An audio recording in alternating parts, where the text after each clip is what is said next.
My kids were my whole world until they turned it into a battlefield. One quiet Saturday morning, over coffee and cinnamon rolls, my grown children dropped a bomb. Their father's secret will change had pitted them against each other, and me in the middle. Accusations flew, lies piled up, threats, stolen documents, slashed tires. Sleepless nights became my new normal. Silent tears soaked my pillow while they tore each other and me apart over money. I loved them more than life itself, but they stole my peace. This is the painful truth no mother wants to tell.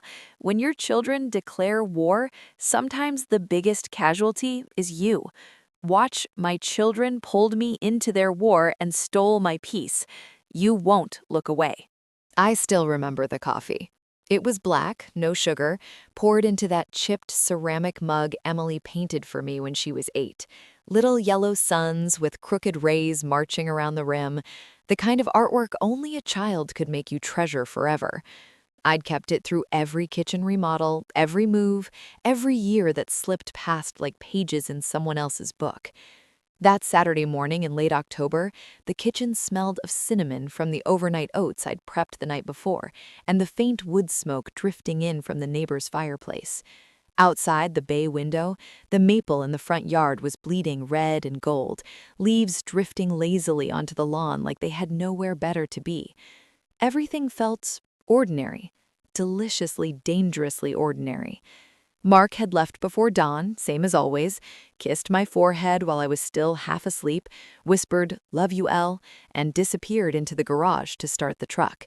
He'd been doing the early shift at the plant for 23 years now, long enough that the routine felt like breathing. I didn't worry when he left quiet. I worried when he stayed. My phone buzzed on the counter at 8:47. Emily. Running 20 minutes late. Traffic on 294 is a nightmare. Sorry, Mom. Heart. I smiled, thumbs moving fast. No problem, sweetheart. Brunch stuff is ready whenever you get here. Another buzz, this one from Jake.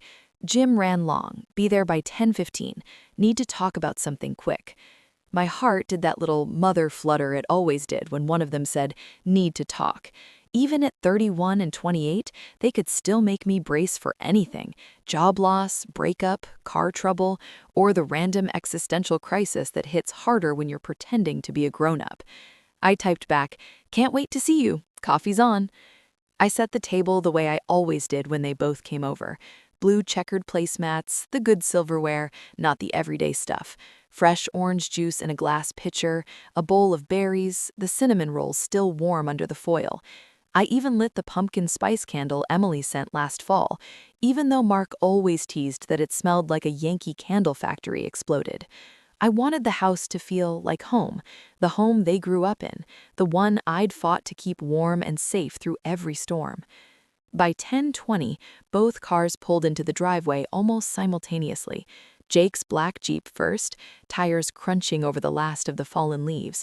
Emily's white SUV right behind. I watched from the window as they got out. Neither waved, neither looked at the other. That was the first signal. Small, easy to dismiss, but I felt it in my stomach like a cold finger tracing my spine. Jake came through the side door first, gym bag slung over one shoulder, hoodie up, earbuds dangling. He looked taller than I remembered, or maybe just more solid. 31 had filled him out, hardened the boy edges into something sharper. He gave me a quick one-arm hug, smelled like sweat and cedar body wash. "Hey, Mom." "Hey, baby." I squeezed him tighter than he probably wanted. "Hungry?" Starving, but his eyes flicked toward the living room, scanning like he was checking for something. Emily walked in 30 seconds later, coat still on, purse clutched like a shield. Her hair, dark like mine, was pulled into a messy bun, strands escaping like they were trying to run away. Her eyes were puffy, red at the edges. She'd been crying or hadn't slept, or both. "Hi, Mom." Her voice was thin. "Hi, sweetheart." I reached for her, but she stepped sideways, hung her coat on the rack, avoided looking at her brother. They sat at opposite ends of the kitchen table, Jake at the head, where Mark usually sat, Emily near the window, farthest from him. I busied myself with plates, forks, pouring coffee, anything to fill the silence that had suddenly grown teeth. "So," I said brightly, too brightly, "how's everyone's week been?" Jake shrugged. "Busy. Startups bleeding cash again. Investors are getting antsy." Emily stared into her mug. "Work's fine. Same old." More silence. The kind that presses on your eardrums. I tried again. "Dad's been good, working on that old motorcycle in the garage. Says he might actually finish it this time." Nothing. Then Emily set her mug down, harder than necessary. The clink echoed. "Mom," she said low and sharp, "we need to talk about Dad's will." My hand froze on the coffee pot. The kitchen suddenly felt 10 degrees colder. "His will?" I laughed once, a nervous sound. "Honey, your father isn't even sick. He's 59. Why on earth would we—" "Because he already changed it," Jake cut in. His voice was flat, controlled, but his knuckles were white around his own mug. "Life insurance, beneficiaries. He split it between us, but there's a clause. If one of us contests it, the other gets everything." I looked from one to the other. Their faces were stone. No warmth, no softness. Just two strangers wearing my children's features. "That can't be right," I said slowly. "Your father would never—" "He did," Emily snapped, "and we both know why." Jake's laugh was bitter. "Yeah, we do." I set the pot down before I dropped it. My pulse was loud in my ears. "What are you talking about?" They answered at the same time. "She manipulated him," Jake said. "He threatened him," Emily said. The words collided in the middle of the kitchen and exploded outward. I stood there, apron still tied, cinnamon roll scent turning cloying in my throat, staring at the two people I'd carried inside me, raised, bandaged, cheered for, cried over. They weren't looking at me anymore. They were looking at each other, eyes narrowed, mouths tight, like soldiers sighting down a rifle. And in that moment, I understood something terrible. This wasn't a sudden fight. This had been coming for a long time. They had already chosen sides. They had already drawn blood in rooms I wasn't invited to. And now they'd brought the war into my kitchen, into the one place that was supposed to stay safe. I opened my mouth to say something, anything, but nothing came out. Because how do you speak when your children have already decided you're no longer the referee? You're the prize, or worse, the casualty. Outside, a leaf spiraled down and landed silently against the glass. The last normal morning was over. The argument didn't explode right away. It simmered, slow, like a pot left too long on low heat, the kind where you don't notice the burn until the smoke alarm screams. After Emily and Jake hurled those first accusations, manipulated him, threatened him, the kitchen went quiet again. Not peaceful quiet, the kind of quiet that follows a car crash, when everyone's too stunned to scream yet. I stood there gripping the edge of the counter, knuckles white, staring at the half-eaten cinnamon rolls, like they might offer an explanation. Jake broke the silence first. He leaned forward, elbows on the table, voice low but steady. "Mom, look, I found the paperwork in Dad's desk last week. He didn't even hide it. Beneficiary change form, dated 3 months ago. Life insurance policy, $500,000, split 50-50 between us. But there's this rider, mutual no contest clause. If either of us challenges it in court, the challenger forfeits everything. The other gets it all." He slid his phone across the table. I didn't want to look, but my hand moved anyway. The photo was clear. Official letterhead from Northwestern Mutual. Mark's signature at the bottom. Shaky, but his. Date stamped. My birthday month. That detail twisted something inside me. Emily snorted. Convenient he found it right after Dad started acting weird around me. "Weird how?" I asked, voice barely above a whisper. She crossed her arms. He'd call me at midnight, say he couldn't sleep, ask if I thought Jake was okay. I'd tell him the truth. Jake's startup is tanking. He's borrowing from sketchy people. He's stressed. Dad listened, really listened. Next thing I know, he's changing things to protect me from Jake draining him dry. Jake's chair scraped back, loud. "Protect you? You mean protect your shopping habit. You're the one who convinced him to sign over the lake house cabin last summer. Said it was for safekeeping while he was confused. I saw the deed transfer docs, Em. Your name's on it now." "That was for taxes," Emily shot back. "Dad asked me to handle it because you were too busy playing entrepreneur to help with paperwork."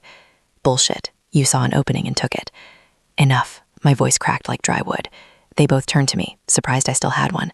"This is your father we're talking about. He's not some pawn. He makes his own decisions." Jake's eyes softened for half a second. My boy, the one who used to bring me dandelions from the yard. Then the hardness returned. He's getting old, Mom. He's not thinking straight. Someone's influencing him, and it's not me. Emily laughed, short and bitter. Right, because you've never asked him for money. Never showed up with your hand out when the investors pulled funding. Again. I felt the first real tear prick my eye. Not from sadness yet, from the sheer shock of hearing them speak to each other like this. These were the same kids who used to build blanket forts in the living room, who cried when the family dog died, who held hands at my mother's funeral. Where had that gone? I tried to bridge it. Let's call your father, right now. He can explain. No, they said in unison. First time they'd agreed on anything all morning. Jake rubbed his face. He'll just deny it. Or worse, he'll side with whoever he thinks needs protecting more. That's how this clause works. It forces us to stay quiet or destroy each other. Emily nodded slowly. Exactly. He's pitting us against each other, on purpose. The words landed like stones in my chest. Mark, my steady, quiet Mark. The man who still left me little notes in my lunch bag even after all these years. The one who cried during Emily's wedding dance and pretended it was allergies. I sank into the chair between them. The table felt too small. Why didn't he tell me? Because you'd stop it, Jake said quietly. You always fix things. He didn't want fixing. He wanted control or punishment. I don't know anymore. Emily reached across the table, not to Jake, but toward me. Her fingers brushed mine, cold. Mom, I swear, I didn't push him. He came to me, said Jake was in deep with some loan sharks, that they'd come after the house if things went south. He wanted me safe. Jake slammed his palm on the table, plates rattled. And I'm telling you, she fed him lies, made him think I'm some kind of failure who'd ruin everything. She's always been the golden child. Perfect grades, perfect husband, perfect life. I'm the screw-up who needs bailing out. Dad bought our version. I looked at them both, really looked.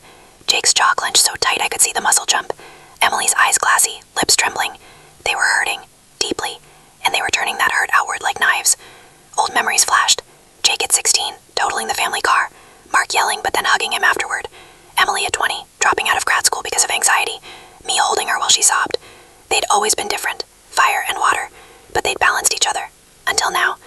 I stood up. I need air. I walked out the back door onto the deck. The October wind hit me hard, sharp, carrying the smell of burning leaves from somewhere down the street.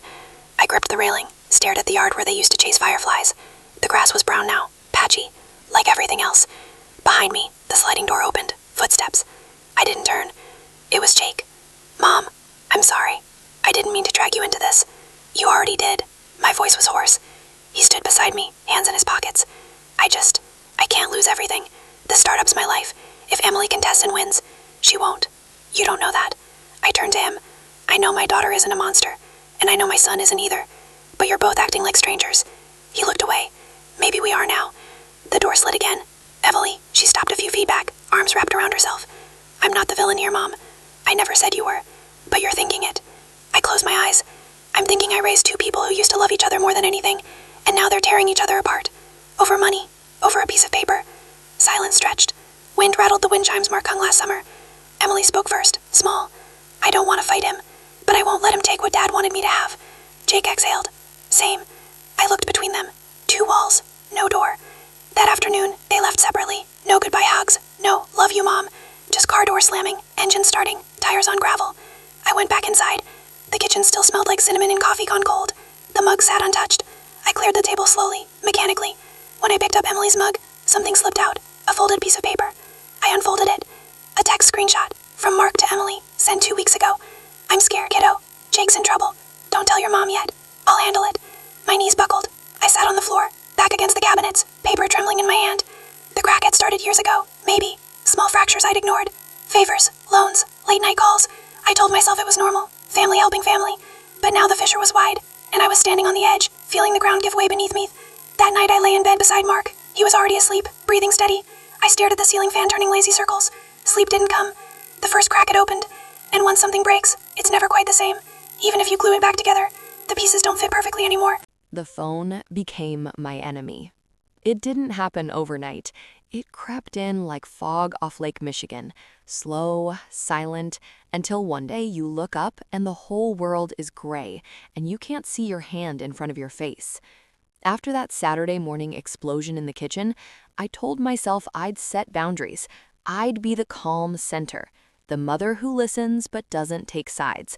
I'd let them vent, then gently steer them toward talking to each other, like adults.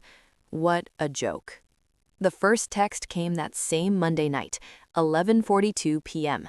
I was in bed, lights off, Mark already snoring beside me like nothing had changed. Jake. Mom, she's talking to lawyers already. Caught a glimpse of an email on her screen when I stopped by her place to grab some old camping gear. She's prepping to challenge the no contest clause. Claims Dad lacked capacity. Don't let her twist things. I need you on my side here, please. My chest tightened. I stared at the glowing screen in the dark, thumb frozen. What side? There weren't supposed to be sides, not in my family. I typed carefully. Honey, let's not jump to conclusions. We'll sort this out together. Get some rest. Sent. Less than 90 seconds later, Emily. Mom, are you awake? Jake just bombarded me with texts. Said if I don't drop the whole thing, he'll make sure I lose everything, including my job. He's scaring me. Can you please talk to him? Tell him to back off. Scaring her? My Jake? The one who used to apologize to the cat if he stepped on her tail? I sat up slowly, careful not to wake Mark, and slipped into the hallway. The house was quiet except for the hum of the fridge and the distant tick of the grandfather clock in the living room. I leaned against the wall, phone cool against my palm. To Emily. I'm sure he didn't mean it like that.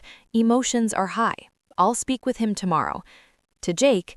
No threats, okay? That helps no one. We're family. Neutral, balanced, utterly useless, but I sent them anyway. By 1:15 a.m., the messages were coming faster, like they were racing each other. Jake, she's lying, again. I told her court would bankrupt us all. Legal fees, stress on you and Dad, everything. That's not a threat, that's math. Emily, he's gaslighting you, Mom. Classic Jake, always the victim. Remember when he borrowed money from Dad for that failed app and never paid it back? Same playbook. Jake, ask her about the lake house. Ask her why Dad signed it over to her name only 6 weeks before the beneficiary change. Coincidence? Emily, the lake house was for tax reasons. Dad asked me to handle it because you were too busy chasing VC money that never came. I answered each one. Short replies, soothing words, lies wrapped in love. I told myself it was temporary, that once the shock wore off, they'd cool down, that I could still fix this. But the phone kept buzzing. Every night, every hour, sometimes every 20 minutes. 2:47 a.m. Jake found out she met with Dad's estate attorney last Thursday without telling anyone. She's building a case. 3:12 a.m. Emily, I can't sleep. Dad called me crying last month, said Jake was in deep with some bad people, loan sharks, that they might come after the house. He changed things to protect me, protect us. Loan sharks? My son? I called Jake the next morning from the car in the office parking lot, engine running so no one would overhear. Tell me the truth, I said. No hello. About what? His voice was tired, guarded. Emily says you're in trouble. Debts. Dangerous people. Silence. Long enough that I thought the call dropped. Then, she's exaggerating. Yeah, cash flow's tight. Yeah, I took a bridge loan. But it's business, Mom, not Breaking Bad. She's weaponizing it. But are you safe? I'm fine. She's the one playing dirty. I hung up, feeling worse. That night, Emily again. Mom, he slashed my tires, 4 flats, key scratches down the side. I know it was him. He texted me yesterday, you'll regret pushing this. Police came but said no evidence. My hands shook so hard I almost dropped the phone. I called Jake immediately, straight to voicemail. Texted, we need to talk, now. He replied 20 minutes later, I was in a pitch meeting until midnight, alibi with 10 people. She's framing me. Don't fall for it. Framing? My children were using words like framing and alibi? I sat on the bathroom floor at 3 a.m., back against the tub, staring at the tile. Silent tears came then, not loud sobs, just steady leaking, the kind that leave you hollow. Mark found me there at dawn. He didn't say much, just wrapped a blanket around my shoulders and sat beside me. You can't keep doing this, he whispered. Doing what? Being their punching bag, their mediator, their everything. I'm their mother. You're killing yourself. He wasn't wrong. I tried boundaries again. Phone on Do Not Disturb after 10 p.m. Notifications off. But then the what-ifs clawed at me. What if one of them was really hurt? What if Jake was in real danger? What if Emily was telling the truth? So I'd check just once, and there it would be. A new message, a new accountability, a new plea. Jake at 1:22 a.m. She's telling people at work I'm unstable. My investors heard rumors. This is sabotage. Emily at 1:35 a.m. He showed up at my apartment building tonight. Security turned him away. I'm crashing at Sarah's. Don't tell him. I stopped sleeping in stretches longer than 30 minutes. I drift off, jerk awake to phantom buzzing, heart racing. Dark circles turned to bruises under my eyes. Coffee stopped helping. It just made me jittery. Mark moved to the guest room some nights, said my restlessness kept him up. I didn't blame him. I didn't even argue. The phone was always there, warm in my hand, heavy with their words. Every buzz chipped away at something inside me. Peace, trust, hope. I started hiding it under the mattress so the vibration wouldn't wake me.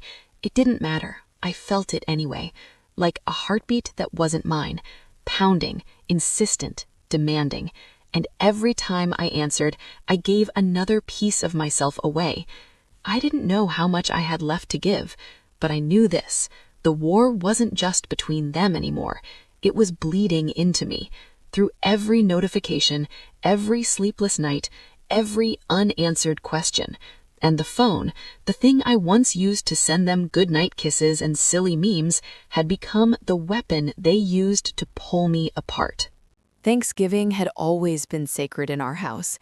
Not the religious kind of sacred, just the stubborn, quiet kind that says, no matter what else is falling apart, we still sit down together, pass the gravy, and pretend the world hasn't cracked open.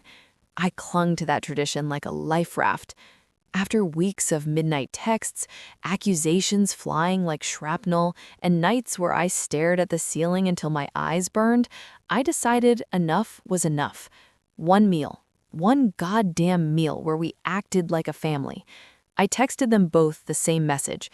Thanksgiving at our place, 2 p.m. sharp, no excuses. We're doing this. I love you both. Please. Jake replied first. Fine, but she better behave. Emily, I'll come. For you, Mom, not for him. Mark raised an eyebrow when I told him. You sure about this, Elle? No, I said, but I'm more sure we can't keep going like we are. He nodded, squeezed my shoulder, and went back to carving the turkey in the garage like it was therapy. I spent 3 days prepping. Grocery runs at dawn, the good china, white with tiny gold rims that we only used for holidays, fresh cranberries, homemade rolls, green bean casserole with the crispy onions nobody actually liked but everybody expected. I even bought the pumpkin pie from the bakery downtown because mine always cracked. I wanted everything perfect. If the food was perfect, maybe the people would follow. The house smelled like cinnamon, sage, and hope. They arrived separately, of course. Jake first, at 1:50, black Jeep pulling into the driveway too fast, gravel spitting. He came in carrying a bottle of bourbon, expensive, the kind he couldn't really afford anymore, and his new girlfriend, Lauren. She was tall, blonde, yoga-toned, with that polite smile people wear when they know they're walking into a minefield. I hugged her anyway. She smelled like vanilla and nerves. Nice to meet you, Mrs. Harper. Ellen, please, and welcome. Jake gave me a quick kiss on the cheek. His eyes were bloodshot. Smells good, Mom. Emily pulled up at 2:03 in her white SUV. She walked in alone, coat buttoned to the throat, carrying a bottle of Pinot Noir and a Tupperware of her famous garlic mashed potatoes. No husband. Her marriage had quietly unraveled 6 months earlier, another casualty I hadn't fully processed. She looked thinner, sharper around the edges. Hi, Mom. Her hug was tight, almost desperate. We sat down at 2:15. Turkey on the platter, golden and glistening, stuffing in the blue bowl, candles flickering. everyone smiling like we meant it. I raised my glass of sparkling cider. Mark's idea. No alcohol until we knew the temperature of the room. To family, I said, to being together. Clinks, awkward laughs, forks scraping plates. For 10 glorious minutes, it worked. Lauren asked polite questions about the house. Mark told a safe story about the time Jake tried to fix the lawnmower and ended up covered in oil. Emily complimented the turkey. Jake even cracked a small joke about how Dad still carved like he was performing surgery. Then Jake reached for the gravy boat. "So," he said casually, too casually, "Dad, you ever think about updating that life insurance again, or is it locked in now?" The room froze. Mark set his fork down slowly. "Not the time, son. It's never the time. That's the problem." Emily's knife clattered against her plate.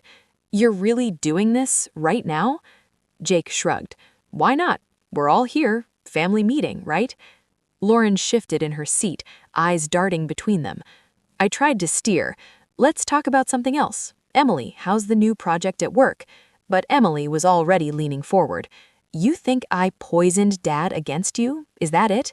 That I sat there while he was vulnerable and twisted his arm?" Jake's laugh was cold. "You didn't have to twist. You just whispered, the same way you always do. Golden girl gets what she wants." "Stop it," Mark said, voice low. Emily's face flushed. "Maybe he saw who you really are, Jake, the one who shows up every time the bank account's low, the one who promised just this once and then just one more time. Maybe he was tired of being your ATM." Jake shoved his chair back. "You're unbelievable. You got the lake house, you got his ear, you got everything, and now you want the insurance too?" "It's not about the money," Emily shouted. The words echoed off the dining room walls. "It's about Dad trusting me, not you." Lauren whispered to Jake, "Maybe we should—" "No," he snapped. "She doesn't get to rewrite history." I stood up, hands shaking. "Enough. This is Thanksgiving. This is my home. You will not do this here."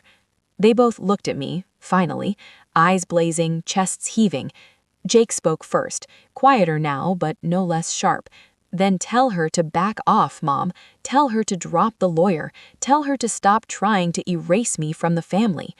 Emily laughed, bitter and broken. "Erase you? You erased yourself the minute you started treating Dad like a cash machine." I felt the room tilt. The candles flickered wildly. My voice came out small. "Whose side are you on, Mom?"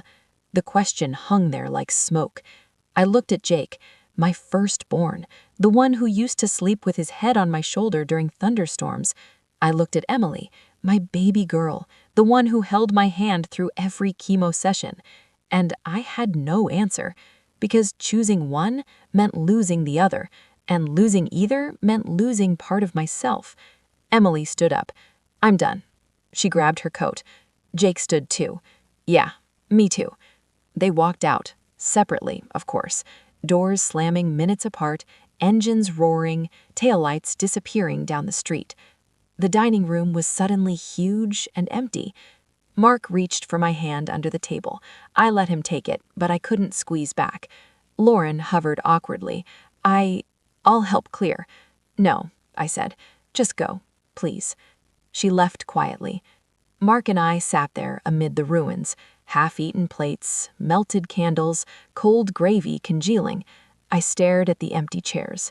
Silent tears came then, not dramatic, just steady, sliding down my cheeks, dripping on the tablecloth. Mark pulled me into his arms. I buried my face in his shirt. "They hate each other," I whispered. "They hate what's happening," he said. "Not each other, not really." But I wasn't sure anymore. That night I cried into my pillow until it was soaked. Mark held me until I stopped shaking. Sleep didn't come. The war had followed us home. It sat at my table, it ate my food, it looked at me with my children's eyes, and it asked me to choose.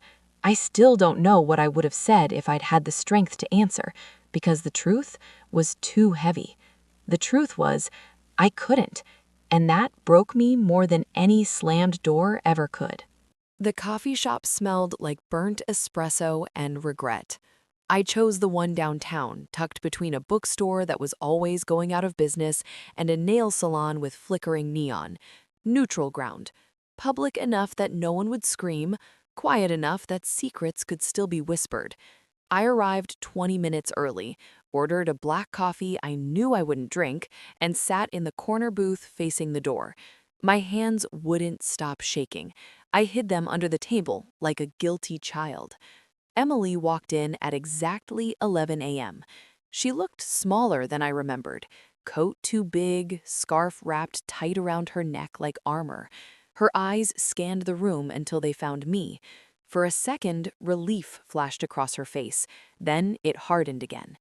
She slid into the booth opposite me without a hug. No, hi, Mom, just straight to it. Thanks for coming alone, she said, voice low. I didn't want him knowing. Him, meaning Jake, the brother she used to share secrets with under blanket tents, now reduced to a pronoun. I nodded. What's going on, sweetheart? She leaned in, elbows on the sticky table. Her fingers twisted the edge of a napkin until it shredded. Mom, Jake's in real trouble, not just startup trouble, bad trouble. I felt my stomach drop. What kind? Debts. A lot. He's been borrowing from people you don't borrow from, the kind who don't send polite collection letters, the kind who show up at your door at 3 a.m. with baseball bats. My mouth went dry. How do you know this? Because Dad told me. She swallowed hard. He called me crying one night, 2 months ago, maybe 3, said Jake came to him desperate, needed 50 grand to pay off some guys who were threatening to go after the house. Dad said no at first. Jake got angry, said if Dad didn't help, he'd lose everything, including us. Dad was terrified, not for the money, for Jake, for what those people might do. I stared at her. Mark never told me any of this. He didn't want to worry you. You were still recovering from the last round of tests. He said he'd handle it. And the will change? I asked quietly. Emily nodded. That was Dad's idea. He told me he was rewriting things to protect me, protect the family from Jake dragging us all down. He said if Jake contested it, he'd lose anyway. The clause was supposed to force Jake to back off. Dad thought it would scare him straight. I pressed my palms to my eyes. Emily, this sounds like I'm lying, her voice cracked. I know how it sounds, but I have proof. She pulled out her phone, opened a photo, slid it across the table. A screenshot of a text from Mark, timestamped 2:14 a.m., 6 weeks ago. I'm scared, Em. He showed up tonight, said they gave him 48 hours. I can't let this touch your mom or the house. Changing the policy tomorrow. You'll be safe. Promise me you won't tell her yet. I'll fix it. My throat closed. Mark's words, his fear in black and white. I looked up at her. Tears were streaming down her face now, silent and fast. I didn't ask for any of this, Mom. I just listened. He needed someone to listen. I reached across the table and took her hand. It was ice cold. I believe you, I whispered. But even as I said it, doubt wormed in. Because Jake had his own version, and Mark had said nothing to me. I left the coffee shop feeling like I'd been hollowed out. That afternoon, I drove straight to Jake's apartment. He lived in a converted warehouse downtown, exposed brick, high ceilings, the kind of place that screamed young entrepreneur until you noticed the unpaid parking tickets taped to the door. He opened on the third knock, hoodie, unshaven, eyes wary. Mom, I didn't let him finish. We need to talk. Inside. He stepped aside. The living room was chaos. Pizza boxes, laptop glowing on the coffee table, stacks of legal pads covered in numbers. No sign of Lauren. I didn't sit. I stood in the middle of the room like I was afraid to touch anything. Emily says you're in debt to dangerous people, that you threatened Dad. That's why he changed the will. Jake laughed once, short, bitter. She's good, really good. Is it true? He ran a hand through his hair. Parts of it, yeah, I'm in a hole. Bridge loans went south. Interest compounded fast. I asked Dad for help. He said no. I got upset, yelled. Maybe said some things I shouldn't have, but loan sharks? Baseball bats? Come on, Mom. That's her drama. Then why the texts? Why did he say he was scared? Jake's face darkened. Because she fed him lies. She's been planting seeds for months, telling him I'm unstable, telling him I'll ruin the family. She got him to sign over the lake house first, quietly, no big deal, just for taxes. Then the insurance. She's building a moat around herself while she paints me as the villain. I stared at her. She showed me a screenshot from Mark. He was terrified. Jake exhaled hard. Show me. I pulled out my phone, found the photo I'd taken of her screen. He studied it, then shook his head slowly. That's not Dad's number.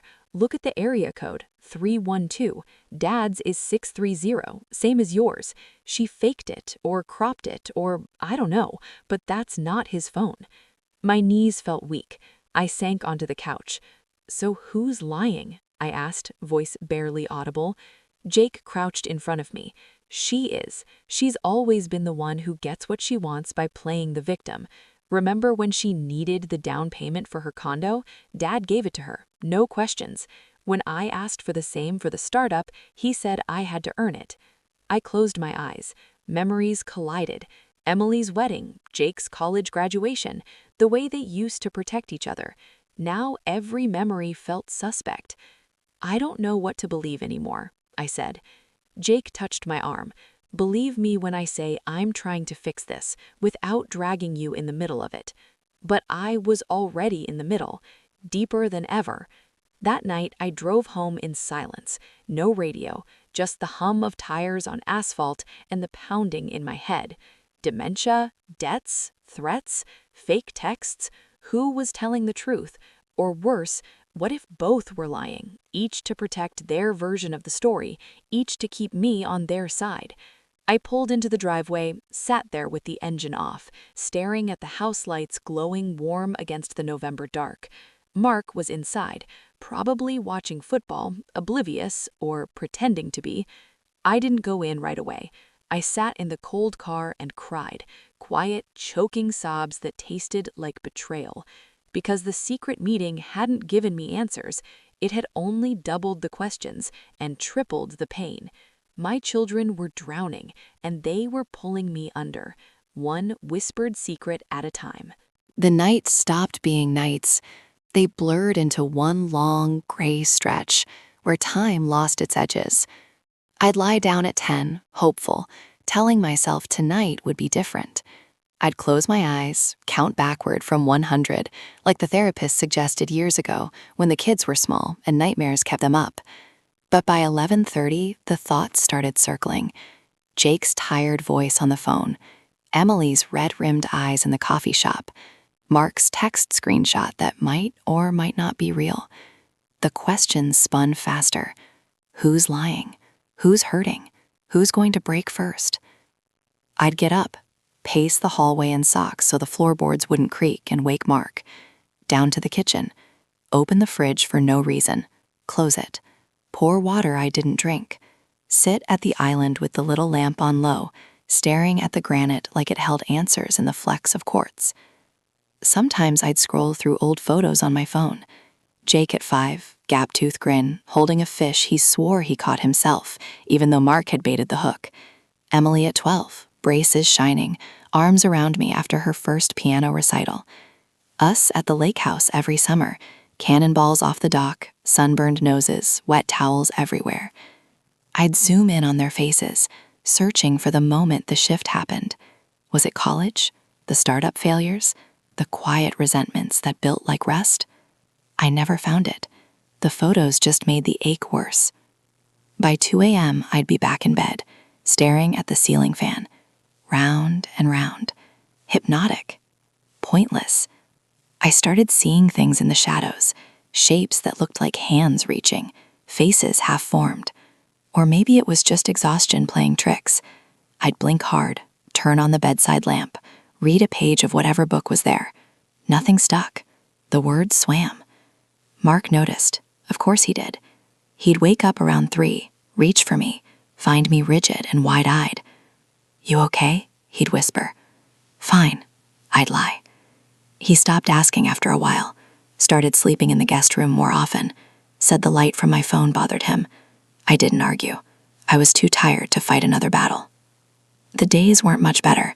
I'd drag myself through them like I was walking underwater.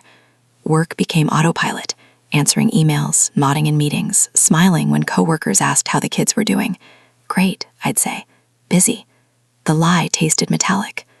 I stopped cooking real meals. Cereal for dinner, toast at midnight, coffee became food groups 1 through 4. My clothes hung looser. I looked in the mirror one morning and didn't recognize the woman staring back. Hollow cheeks, purple bruises under the eyes, hair dull and flat. I looked like someone who'd been grieving for years. I started walking, late at night when the neighborhood was quiet. Up one street, down the next.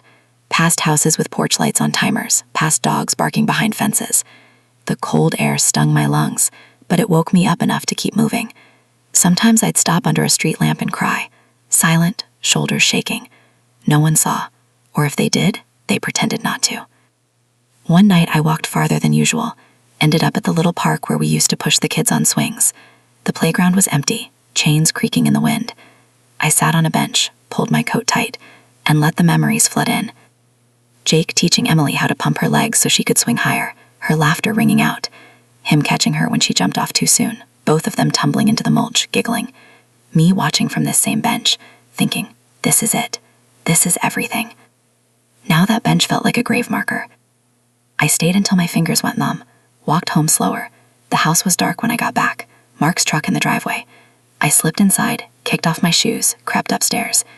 In our bedroom, his side empty, I opened the closet, pulled out the old photo albums from the top shelf, sat cross-legged on the floor and flipped through them by the hallway light. Baby pictures, first steps, Halloween costumes, graduations, weddings.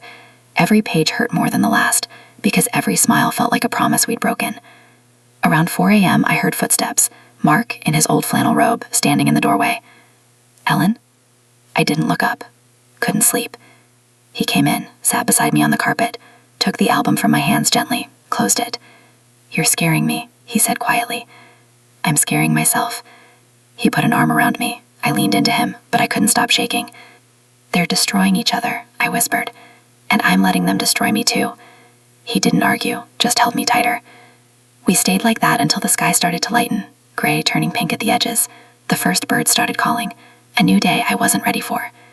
I didn't go back to bed.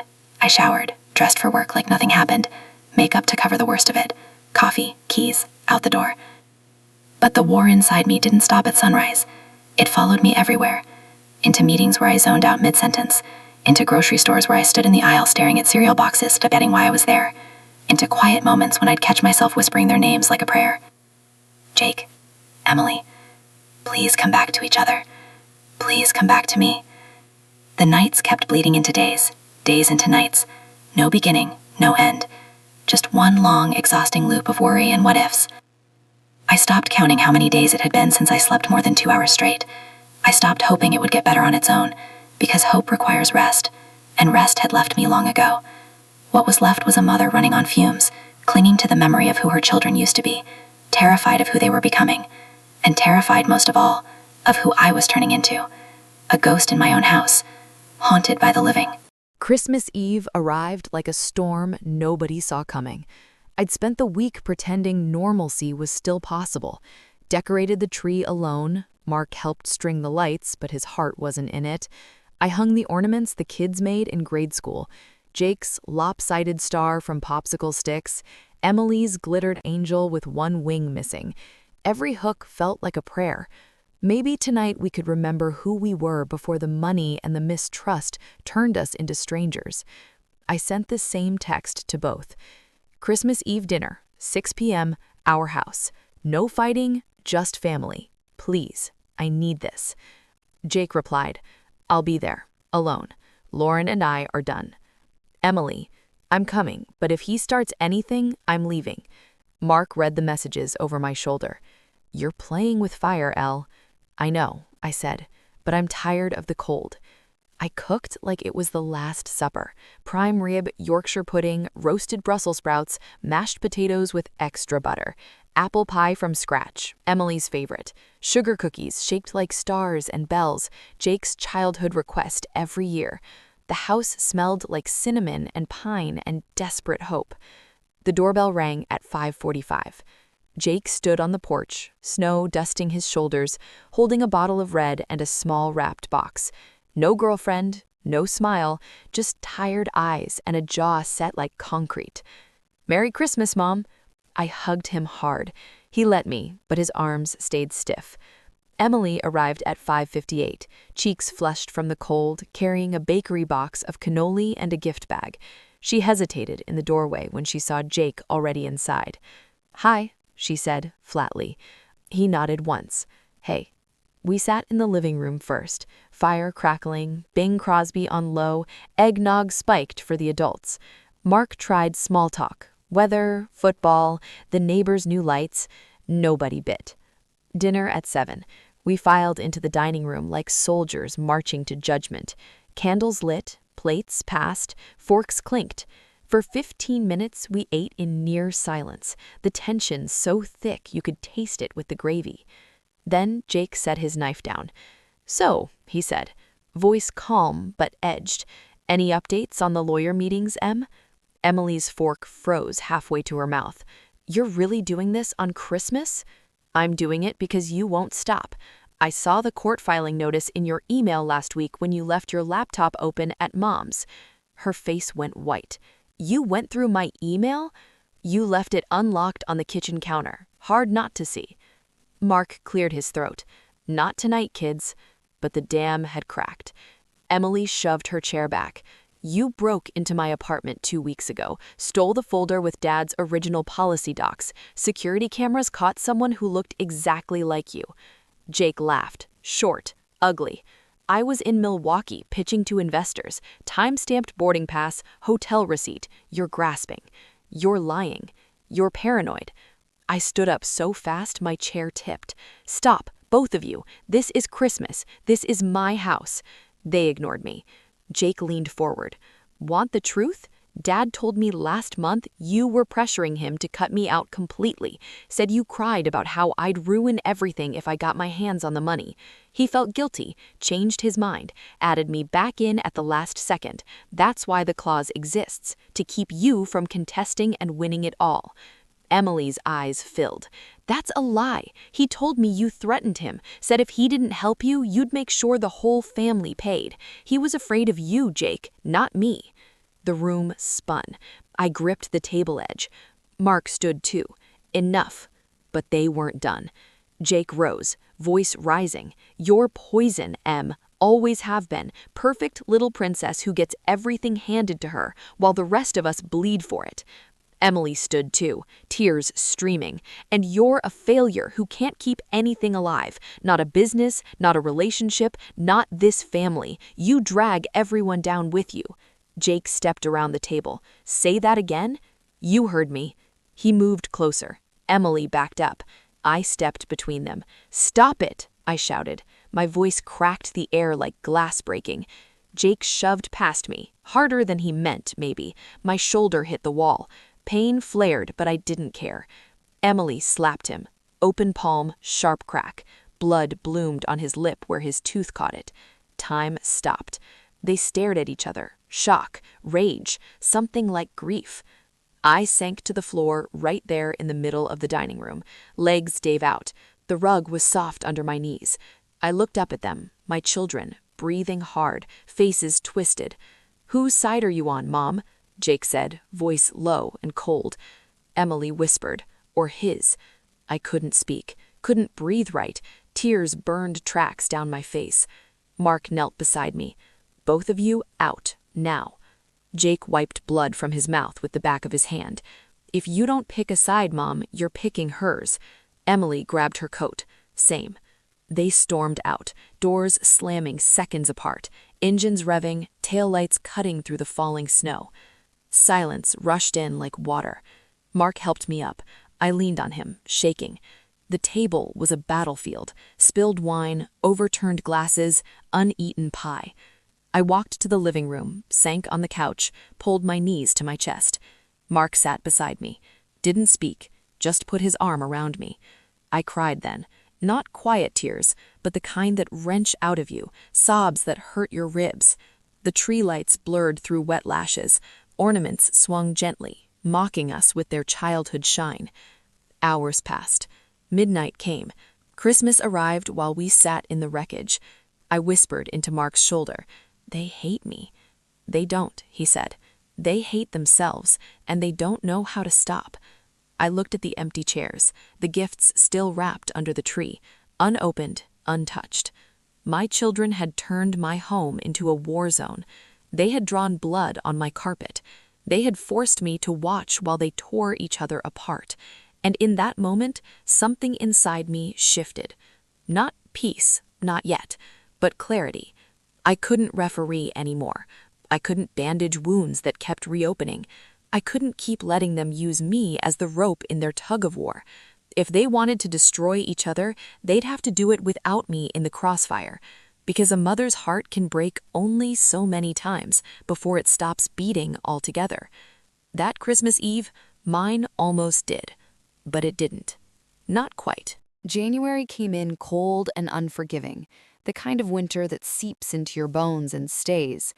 The Christmas decorations were long gone, boxed up the day after New Year's, shoved into the attic like bad memories we didn't want to look at. The house felt bigger without the lights, emptier without the tension that had filled every corner for months. Mark and I moved around each other quietly, careful not to disturb the fragile truce we'd built in the silence. But silence isn't peace. It's just the pause before the next explosion. I couldn't live in that pause anymore. So on a gray Saturday morning, 2 weeks after New Year's, I sent the message to both of them. Same words, same time. No emojis, no softening. "Come to the house, today, 2 p.m. sharp. We're talking, all 4 of us. No excuses, no phones. If you don't show, don't come back." I didn't say "or else." I didn't have to. They both replied within minutes. "Jake, I'll be there." "Emily, okay." No questions, no arguments. Maybe they sensed it. This wasn't a request. It was the line in the sand. Mark stayed in the garage until noon, then came in and showered. He didn't ask if I was sure. He just made coffee, strong, black, and set 4 mugs on the counter. We didn't speak much. There wasn't anything left to say that hadn't already been screamed or whispered in the dark. They arrived almost together. Jake's Jeep first, Emily's SUV pulling in right behind. They parked side by side but didn't look at each other as they walked up the porch steps. Snow crunched under their boots. I opened the door before they could knock. No hugs, no "hi, Mom," just eyes meeting mine, wary, exhausted, waiting for the blow. I led them to the living room, fire going low, couch and 2 armchairs arranged in a tight square, no escape routes. Mark stood by the fireplace, arms crossed. I sat in the middle of the couch, back straight, hands folded in my lap so they wouldn't shake. "Sit," I said. They did. Jake in one chair, Emily in the other, far enough apart that they couldn't accidentally touch. I looked at them, really looked. Jake's face thinner, stubble darker than usual. Emily's eyes swollen, like she'd been crying on the drive over. Both of them looked smaller than I remembered. Not children anymore, but not quite adults either, caught somewhere in between, dragging everyone down with them. I started quiet. "I know everything." Silence. "I know about the threats, both of you, to your father. Separate nights, separate stories. Each of you telling him the other was dangerous. Each of you begging him to choose. Each of you making him afraid of his own kids." Jake opened his mouth, closed it. Emily looked at the floor. "I know about the fake texts, the forged screenshots, the rumors spread at work, the slashed tires, the broken-in apartment, the stolen documents. I know you've both lied, to him, to me, to each other, to yourselves." Mark shifted. I held up a hand. "Not yet." "I've spent months trying to fix this, mediating, soothing, answering texts at 3 in the morning, losing sleep, losing weight, losing pieces of myself every time one of you asked me to pick a side. I've cried in bathrooms at work. I've walked the neighborhood at 4 a.m. I've stared at old photos until my eyes burned, and I've watched you two tear each other apart while you used me as the weapon." My voice stayed steady. I'd practiced this in the mirror for days. I pulled you into your war. You stole my peace, my sleep, my tears, my nights, my days. You took the one person who loved you more than her own life and turned her into collateral damage." Emily's lip trembled. Jake's jaw clenched. "I gave you life. I carried you. I nursed you through fevers and heartbreaks. I cheered every goal, every grade, every small victory. I sat through your fights when you were little and made you apologize. I thought I taught you love. I thought I taught you family. Apparently, I failed." Jake spoke first, hoarse. "Mom, No," I cut him off. "Not yet. You don't get to explain, not until I'm done." I looked at Emily. "You're not innocent, and neither are you." My eyes moved to Jake. "You both chose this. You both lied. You both threatened your own father because you were scared of losing money. Money, not love, not each other, money." The word hung there, ugly and naked. Emily started crying, quiet, shoulders shaking. Jake stared at his hands. "I'm not asking for apologies. I'm not asking for promises you won't keep. I'm giving you an ultimatum." They both looked up. "If you can't stop this, if you can't sit in the same room without accusing, without lying, without turning every conversation into a battlefield, then you can't be in mine." Jake blinked. "What?" "You heard me. No more late-night texts pulling me in. No more secret meetings. No more using me as your referee or your spy or your shield. If you want to keep fighting, do it without me. Go to court. Destroy each other in front of lawyers and judges, but leave me out of it. I won't watch. I won't mediate. I won't pick up the pieces." Emily whispered, "You're cutting us off?" "I'm saving myself." My voice cracked for the first time. "Because I love you more than life, but I won't die slowly for you. I won't let you kill me with worry and guilt and sleepless nights. I choose peace. If you can't choose it with me, then choose it without me." Tears ran down my face now, but I didn't wipe them. Let them see. Mark stepped forward. "She means it. We both do." Jake's eyes filled. "Mom, I'm sorry. I was desperate. The startup. I don't want excuses. I want change. Real change. Or nothing." Emily sobbed openly. "I didn't mean to hurt you. I thought if I protected myself—" "You hurt all of us," I said softly, "including yourself." The room went quiet except for the crackle of the fire and Emily's muffled crying. I stood up. "I'm going to the kitchen. You two stay here. Talk, yell, cry, whatever you need, but when I come back in 20 minutes, I want to know if you're willing to try, really try, or if this is goodbye." I walked out. Mark followed. We stood in the kitchen, backs against the counter, listening to the low murmur of voices from the living room, sometimes raised, sometimes broken, once a long silence. 20 minutes felt like 20 years. When I walked back in, they were both standing, faces red, eyes wet, but they were looking at each other, not with hate, with something raw, something almost like recognition. Jake spoke first. "We don't know how to fix it, not yet, but we don't want to lose you." Emily nodded.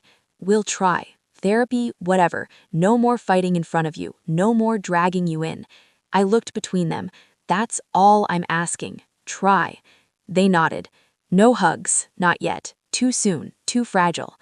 But they left together, same cars, same driveway, no slammed doors. Mark pulled me close when the front door closed. "You did good," he whispered. I buried my face in his shirt. "I hope so. Because love doesn't end with an ultimatum, but sometimes that's the only way it survives." The house felt different after that January afternoon. Not healed, not whole, just quieter. The kind of quiet that comes after a long, ugly storm has finally moved on. Branches still down, roof leaking in places, but the wind no longer howling. Mark and I started small routines again.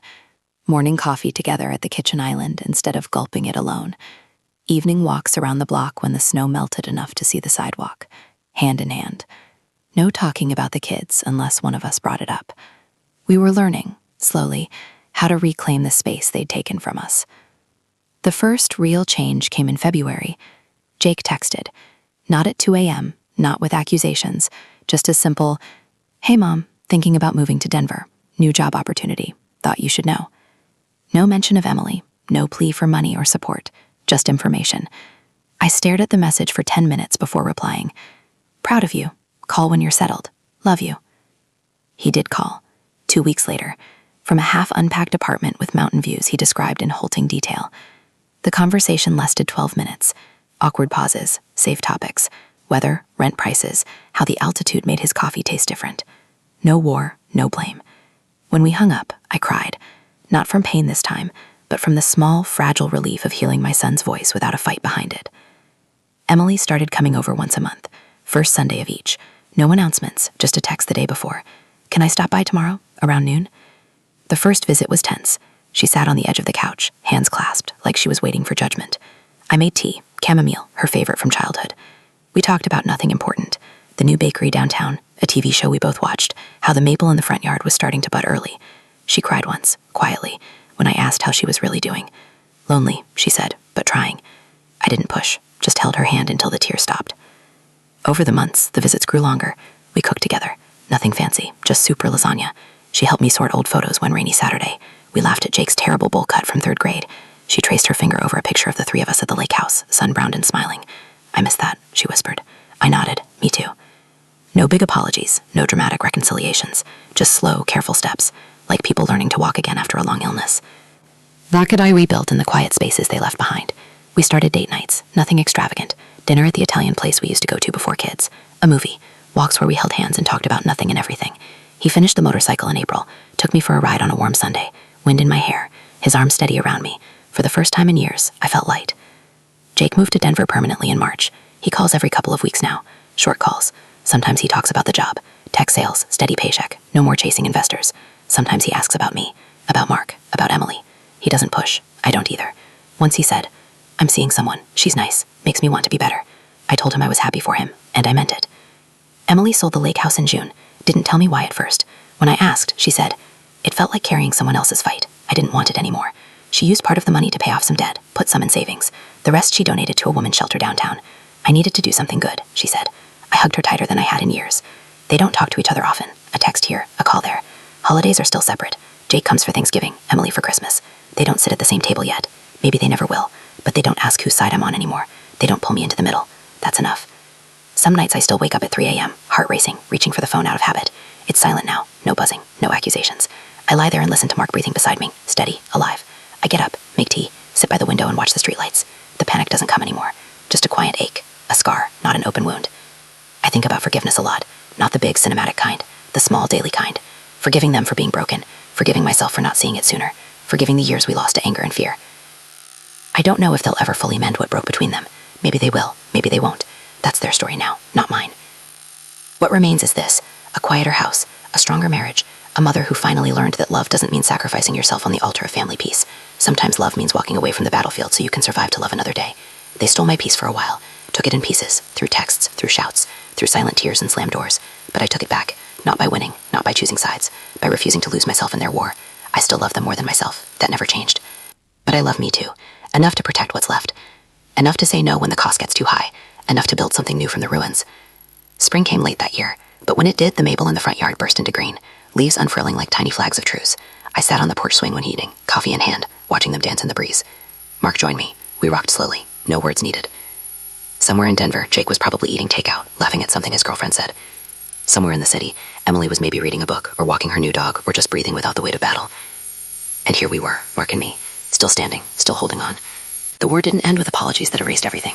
It ended with boundaries, with distance that wasn't rejection, with love that learned to bend instead of break. My children took my peace once, but peace isn't something you lose forever. It's something you choose. Every day. And I choose it now. For them. For Mark. For the woman staring back at me in the mirror. Tired eyes, but steady. A mother who survived. And that survival, that's sacred.